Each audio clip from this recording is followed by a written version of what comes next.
Salvador Carranza's family went back and forth between Mexico and the United States during the 1980s and early 1990s. The reason my parents came to begin with was to look for a better way of life for their children. So that sort of uncertainty, people getting kidnapped for ransoms, all that is just really pushing people out because they rather risk coming to a different country, even if it is in a status that's not favorable, rather than stay there and watch their family starve to death or die through all this violence. As a child, Sal hoed beets, worked for a dairy farmer, and did manual labor.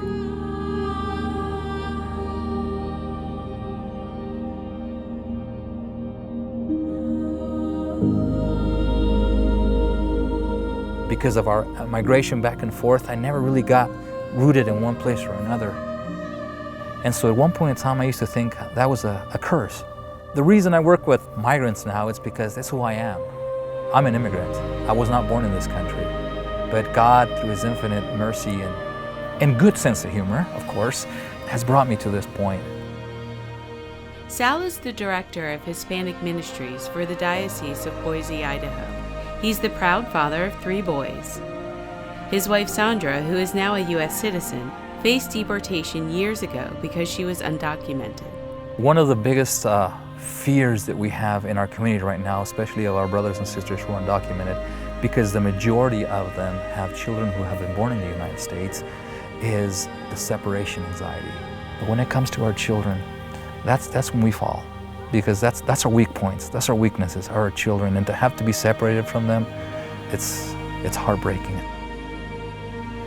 My ultimate hope for migrants in the United States is for them to find a home, to be in a place where they feel comfortable, to be in a place where they feel like they can grow, that they can fulfill their role as children of God, so they can feel embraced by their communities, and they truly feel valued as human beings.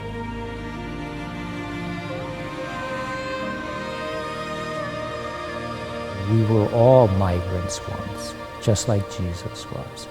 And because of that, we owe our migrant brothers and sisters the utmost respect, and to approach them not with fear of the unknown, but as Pope Francis would say, in a spirit of encounter and accompaniment, so that as a result of knowing them better, the fear will be diminished to be replaced by love and esteem and respect. What I would say to somebody that has never been familiar with immigration is ask them for their story. And if you need an interpreter, then find one. Ask them for their story. Ask them what has brought them there. Rather than just judge the book by its cover, open its pages, read it, and see what that book will tell you. And that's what I would say to people. Share in their journey. Ask them and be part of that journey, even if it's from afar. And it'll open your eyes and your mind to realities that you never even knew that people have survived or have gone through.